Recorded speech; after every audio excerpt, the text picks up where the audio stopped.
Acne क्या है, ये क्यों हो जाती है, किस उम्र में हो जाती है।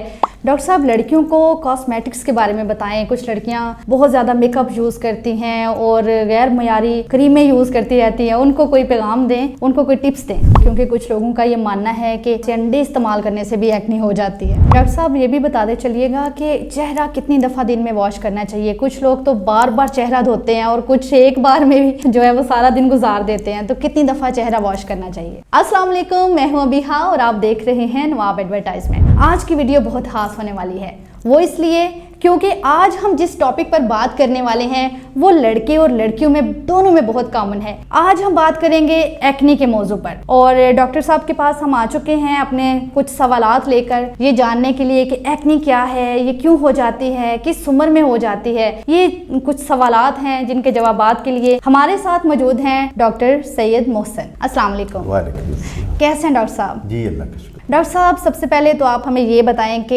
एक्ने आखिर है क्या और ये क्यों हो जाती है। हमारी जिल्द के अंदर हेयर फॉलिकल्स होते हैं जिनको हम आम जुबान में मसाम कहते हैं। अगर किसी वजह से वो ब्लॉक हो जाए तो उसमें बैक्टीरिया आ जाते हैं जो कि उसमें सोजिश पैदा कर देते हैं, जिसकी वजह से ब्लैक हेड्स, वाइट हेड्स या पिंपल हमारी जिल्द पर बन जाते हैं, जिसको आम फहम ज़बान में हम एक्ने कहते हैं। इसकी क्या वजूहात हैं और ये किस उम्र से शुरू हो जाती है? ज़्यादातर तो इसकी वजह हार्मोनल इम्बैलेंस है या स्ट्रेस है, या जो लोग ज़्यादा धूप में एक्सपोजर रहता है जिनका। इसी तरह जो लोग जंक फूड खाते हैं तो उसकी वजह से उनका मैदा अपसेट रहता है, तो उसकी वजह से उनको एक्ने हो सकती है। आम तौर पे ये 12 से 24 साल के नौजवान लड़के और लड़कियों को मुतासर करती है और ये चेहरे के अलावा हमारे जिस्म के और हिस्सों को भी मुतासर कर सकती है। अच्छा डॉक्टर साहब, इसमें खाने पीने की क्या एहतियात है जो करनी चाहिए और क्या नहीं खाना चाहिए, क्योंकि कुछ लोगों का ये मानना है कि एग्स के इस्तेमाल से, अंडे इस्तेमाल करने से भी एक्ने हो जाती है। किसी हद तक कह सकते हैं, लेकिन आम तौर पे यही देखा गया है कि जो लोग ज़्यादा मीठी चीज़ें इस्तेमाल करते हैं, जिसको हम शुगरी फूड कहते हैं, या ऑयली चीज़ें हैं, फ्राइड चीज़ें, उनसे हमारी एक्ने बढ़ सकती है। और अगर आप डेयरी प्रोडक्ट जैसे दूध, दही का अगर ज़्यादा इस्तेमाल करें तो उसमें भी आपकी एक्ने ज़्यादा एग्रेवेट हो सकती है। डॉक्टर साहब, क्या डाइट इस्तेमाल करनी चाहिए और ख़ास तौर पे लड़कियों को क्या एहतियात करनी चाहिए खाने पीने में? आप हेल्दी डाइट इस्तेमाल करें और उसमें ख़ास तौर पे आप, जैसे मैंने बताया कि मीठी चीज़ें और ऑयली चीज़ों को अवॉइड करें। आप ज़्यादा फ्रूट्स, वेजिटेबल्स लें, ख़ास तौर पे जिनमें विटामिन सी और बीटा कैरोटीन है, और अपनी स्किन की हाइड्रेशन को बेहतर रखने के लिए आप पानी का ज़्यादा इस्तेमाल करें। और डॉक्टर साहब, ये भी बताते चलिएगा कि चेहरा कितनी दफ़ा दिन में वॉश करना चाहिए। कुछ लोग तो बार बार चेहरा धोते हैं और कुछ एक बार में भी जो है वो सारा दिन गुजार देते हैं। तो कितनी दफ़ा चेहरा वॉश करना चाहिए? इसके लिए आप ये करें कि जब भी आप वर्कआउट करके हैं, जब भी आप बाहर से आते हैं तो धूप की वजह से ज़ाहिर पसीना आ जाता है, तो आपने घर आते ही सबसे पहले चेहरे को धोना है। नॉर्मली हम ये रिकमेंड करते हैं कि आप दिन में मैक्सिमम 3 दफ़ा चेहरे को धोएं, और उसमें जो आपने फेस वॉश इस्तेमाल करना है उसमें हाइड्रोक्सल पेरोक्साइड होना चाहिए।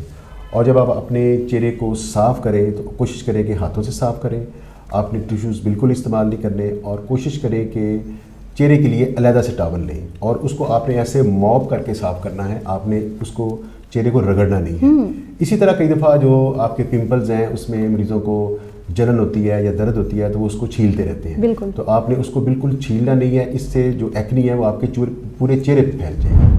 सही। डॉक्टर साहब, लड़कियों को कॉस्मेटिक्स के बारे में बताएं। कुछ लड़कियां बहुत ज़्यादा मेकअप यूज़ करती हैं और गैर मयारी क्रीमें यूज़ करती रहती हैं। उनको कोई पैगाम दें, उनको कोई टिप्स दें। मेकअप तो आपने बिल्कुल कोई लो स्टैंडर्ड यूज़ ना करें और ऐसा मेकअप इस्तेमाल करें जो ऑयल बेस्ड ना हो, वाटर बेस्ड हो। इसके अलावा आप जो मॉइस्चराइज़र इस्तेमाल करते हैं वो भी वाटर बेस्ड होना चाहिए। इसके अलावा सनस्क्रीन तो आपने इस्तेमाल करनी है, बेशक आप आउटसाइड जाएं या ना जाएं। कोल्ड क्रीम हम रिकमेंड नहीं करते क्योंकि वो ज़्यादातर ऑयल बेस्ड है। इसके अलावा लड़कियों को मेरा ये मशवरा है कि वो कभी कभार अपने चेहरे को वैक्स कर सकती हैं, लेकिन आपने थ्रेडिंग बिल्कुल नहीं करनी। सही। थ्रेडिंग से क्या मसाइल पेश आते हैं? देखिए, अगर एक पिंपल एक जगह पे है, अगर आप थ्रेडिंग करेंगे तो वो सारी कंटेमिनेशन आपकी बाकी चेहरे को भी मुतासर करेगी और उससे एक्ने ज़्यादा मज़ीद चेहरे को मुतासर करेगी। अच्छा डॉक्टर साहब, क्या हमारी रोज़मर्रा ज़िंदगी पर एक्ने असरअंदाज होती है? बिल्कुल, जैसे मैंने बताया कि ये आमतौर यंगस्टर को लड़की और लड़कियों को मुतासर करती है, और ये एज ग्रुप अपनी लुक्स के बारे में बड़े कॉन्शियस होते हैं। तो تو وہ کئی دفعہ اس میں ایموشنلی ڈسٹرب ہو جاتے ہیں، ان کا سیلف کانفیڈنس کم ہو جاتا ہے. اور جو لوگ یونیورسٹی میں، کالجز میں یا ہاسپٹلز میں کام کرتے ہیں تو کئی دفعہ ان کی ورک پرفارمنس کم ہو جاتی ہے. آپ نے دیکھا ہوگا کہ نوجوان لڑکے لڑکیاں جن کے چہرے پہ زیادہ پمپلز ہیں یا ایکنی ہے تو وہ لوگوں کے سامنے آنے سے گھبراتے ہیں. اچھا ڈاکٹر صاحب، میرے ساتھ ایسا کئی دفعہ ہوتا ہے، میں نے کسی شادی پر جانا ہو، کسی فنکشن پر جانا ہو تو ایک پمپل جو ہے نا وہ بتاتا ہے کہ بھائی نہیں جانا، تو اس کے لیے کوئی ایمرجنسی علاج ہو آپ کے پاس تو وہ بتائیے گا. یہ صرف آپ کا مسئلہ نہیں ہے، یہ بہت سی لڑکیوں کا مسئلہ ہے کہ اگر انہوں نے فرض کریں شادی پہ جانا ہے یا کسی فنکشن پہ جانا ہے تو ایک دو دن پہلے پمپل نکلا ہے تو آپ نے پریشان نہیں ہونا. آپ نے سیلیسیلک ایسڈ، یہ عام میڈیکل اسٹور پہ اویلیبل ہے، اس کا پیسٹ بنا لیں اور آپ نے ٹوتھ پک کے ساتھ صرف اس پمپل کے اوپر لگانا ہے دن میں 2 دفعہ. تو اس سے انشاءاللہ اس کی جو ریڈنیس ہے وہ بھی ختم ہو جائے گی اور سوزش بھی ختم ہو جائے گی اور آپ بالکل پوری تیاری کے ساتھ فنکشن اٹینڈ کر سکتے ہیں. پریشان ہونے کی ضرورت نہیں، میرا تو مسئلہ حل ہو گیا، ساتھ ہی ساتھ آپ کا مسئلہ بھی حل ہو گیا. اسی کے ساتھ ہی اپنی اسکن کا رکھیں خیال، اور اگر آپ کے ساتھ بھی ایسا مسئلہ درپیش ہو جائے تو آپ کی اسکرین پر نمبر چل رہے ہوں گے، ان پر رابطہ کیجیے اور اپنی اسکن کو فریش کیجیے. اسی کے ساتھ ہی مجھے دیں اجازت. آپ دیکھ رہے تھے نواب ایڈورٹائزمنٹ. اللہ حافظ.